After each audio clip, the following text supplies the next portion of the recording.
one, so you might recognise these models. They're from Warlord Games, some of their Anglo Zulu Wars models, and I acquired them quite recently. I ordered them for Salute, but Warlord actually sent them to me through the post, so I got them before I'd actually even attended the show. And what they are two models of Wagon barricades at the back here, and the water cart. So they're all intended for the Battle of Rorke's Drift. Now, what I want to do is show you these models and discuss them a little bit, but I'm also going to refer to some illustrations in books. So this video is going to sort of cut and change backwards and forwards, so there'll be a few sort of odd breaks in it. So just to begin with, I'm going to take you to some books. Okay, so these are the two books I want to refer to. Not so much for the texts in them, but they've got some really good illustrations in these two books, and a lot of them feature the wagons and the water cart. So the first one is Ian Knight's Nothing Remains But to Fight, The Defence of Rorke's Drift, 1879. And the second one is James W. Bancroft's The Zulu War, 1879, Rorke's Drift. Now, in this one here, there's quite a lot of maps of the layout of the defences of Rorke's Drift in here, and that's really what I wanted to use this book for. It's to show you the exact positioning of the wagon barricades and the water cart. So here you can see there are two wagons here that feature as part of the mealie bag defences that connected the hospital, which was eventually burnt to the ground, and the storehouse, and the gap between the two buildings was about 30 yards. So you often see very different representations of this length.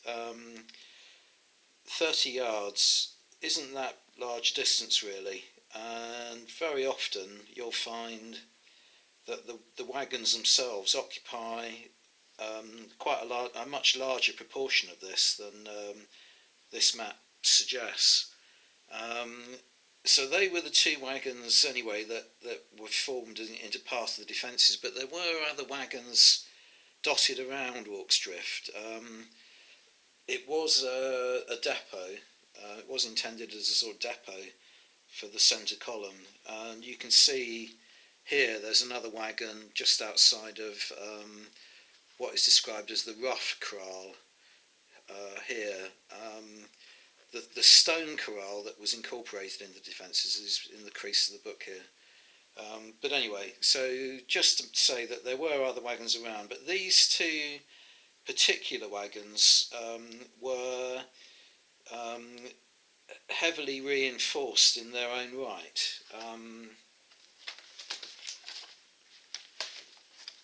A good picture of which is in here. There we go. So this is an illustration by a chap, I think his name was Degasher. Got his name here. Yeah, two sketches by Lieutenant Colonel Henry J. Degasher of the 2nd Battalion of the 24th Regiment of Foot of the Defence of Rorke's Drift. And this illustration is useful for a number of reasons. One is it shows the way that the biscuit boxes and so on and the mealie bags were used to block all the kind of gaps in the wagon. So I'll come back to that again when I get back to the models in a moment. But the other interesting thing about this is the colours that he's used. You can see here that he's painted he's depicted the wheels as being of a kind of reddish colour, and the wagons themselves as being a sort of greyish blue. Now, I wasn't too sure about how to paint these models. Again, I think I'll come back to that in a moment when I take you back to the actual models themselves. But there's another painting in here which is a modern representation of the battle. This is by an American artist. Let's give you his name. It is in here somewhere. Keith Rocco. So you can see it's a very kind of more modern style of depiction of the battle, and you can see the wagons in the background there. Now this time they've been coloured. I think it looks as though the wheels are still a kind of reddish colour, but the wagon itself appears a little bit of a darker grey. And interestingly, the water cart is just really presented in a kind of plain wood colour, hasn't been painted at all. And again, I'll come back to that when I take you back to the models in a moment.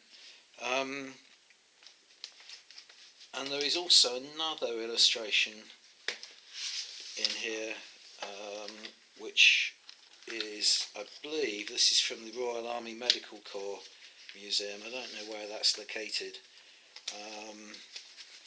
But here you can see another depiction of the water cart, and it's interesting to note that in this example the artist has actually shown the water cart as having two pairs of wheels, and also that the coloration is a kind of brownish, more natural wood kind of colour.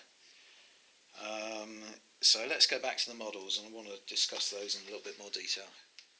Right, here we are back at the models. So I'm just going to take the water cart out of the picture for a moment, just talk about these wagons themselves to begin with. Now, I mentioned that distance between the hospital and the storehouse as being 30 yards. In a 28mm scale, how many centimetres would 30 yards be? Right, so there's a very rough kind of estimate. Let's say that 28mm represents the average height of a man, and very often this takes you back to the problem of how various figure manufacturers represent their scales. But if you said that a very tall man, a very tall person in the Victorian era would be 6 foot tall, that is probably exceptionally tall for a person in the Victorian period, and call that 28mm, it just makes the arithmetic a little bit easier, because 30 yards is 90 feet, and divided by 6 feet would mean that if you laid men down lengthwise, you would have, 15 men. So 15 times 28, I'm just going to go and get my calculator before I carry on with this discussion. My mental arithmetic is not very... Okay, so 15 times 28 is 420. So the distance, that means the distance between the hospital building and the store in 28mm scale should be roughly 42 centimetres. And how long are these models? Well, each one is about 4.5 centimetres. No, sorry, that's 4.5 inches. Is about 11 centimetres. So the whole distance of the models is just under 22 centimetres. So that means that's quite close to that map. That's actually about half of half of the model distance between the two buildings, so they're pretty accurate in terms of size, I would say. Um, these wagons weren't army issue or anything like that. Chelmsford relied a lot on civilian transport. He had to really plan logistically for the invasion of Zululand, and acquire a lot of local transport to supply his 3 columns. Originally he was planning to invade with 5 columns, and he just didn't have the transport to do that, so they cut themselves down to 3 main columns, and that is why this issue of what colours to paint them becomes a little bit problematical, because you often see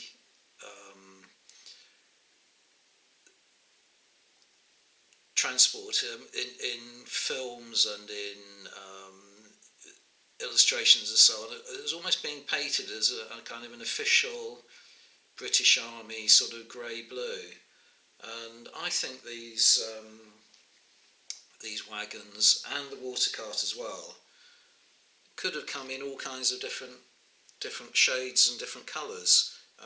Warlord Games have painted theirs sort of bluish colour, and I've more or less copied them. I've shown you these models before. These are the Redoubt wagons that I have with my Rorke's Drift set, and you can see I painted those a slightly kind of greyer shade of blue and gave the wheels that kind of reddish orange colour, but I wasn't kind of too hung up on it this time around. I decided to go with just the blue, and I kind of dusted them a little bit with a kind of, or dry brushed them rather, with a kind of dusty colour, which I didn't do with the water cart. But looking back now, I wonder whether I was right to colour that blue, or whether I should have left it a kind of, or painted it rather, because it's a metal model, a wooden colour. I don't know. But anyway, I think they've come out pretty well. So I just wanted to talk to you a little bit about them. Let's start with the water cart. I think this is a really nice little model.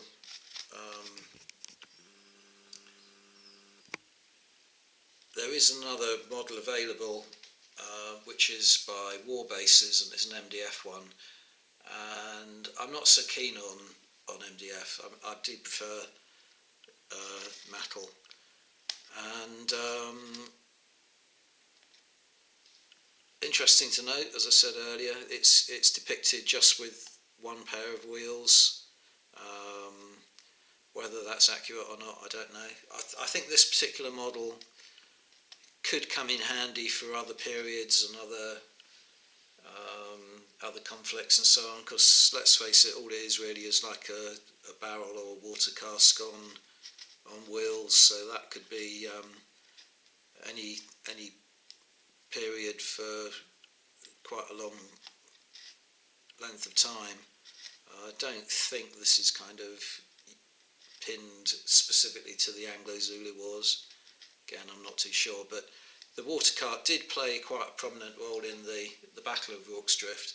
As I showed you on that map, it was originally positioned quite close to the hospital building, and that whole half of the compound or the perimeter was abandoned towards the evening of the defence, and the hospital was actually set on fire, and the water cart was left in that half of the defence. So there was a lot of effort made to actually, after dark, to venture into the area to try and retrieve the water. So you could include it in a scenario as an element of a game you were playing. So I like it for that reason. These wagon barricades I absolutely adore. let's just show you the one close up because they're both the same. The Redoubt models are just plain wagons, which means they could be used for other games and so on. These are specific to the defence of Rorke's Drift, and you can see how the sculptor, the modeller, has tried to reproduce that drawing by Degasher with the biscuit boxes and the mealie bags stacked up. It's a resin model. As I say, you can't really use this for anything other than the defence of Rorke's Drift, partly because of, or mainly because of the mealie bags and so on, but also you've tied yourself really to that period because the ammunition boxes are specific to the Martini Henry rifle and more or less to the Anglo Zulu Wars, so you can't use this for any other period. But I love this model. I think it's so full of detail, and really enjoyed painting it up. It's because I'm going to be using black powder rules. My figures are based in groups on bases 40mm square, so they won't fit into that space. So I will have to position my figures behind it. I've got a few. I haven't based this figure yet. Is a Scott, so not suitable for Rorke's Drift. But you can see an individual figure would fit in. There's another one there with carrying an ammunition box. So for singly based figures, they would work really well. I won't be able to use them for that. But all the same, I think these are a much better option than the Redoubt models, which I do like, but they're a lot sort of plainer and with less kind of interest, really.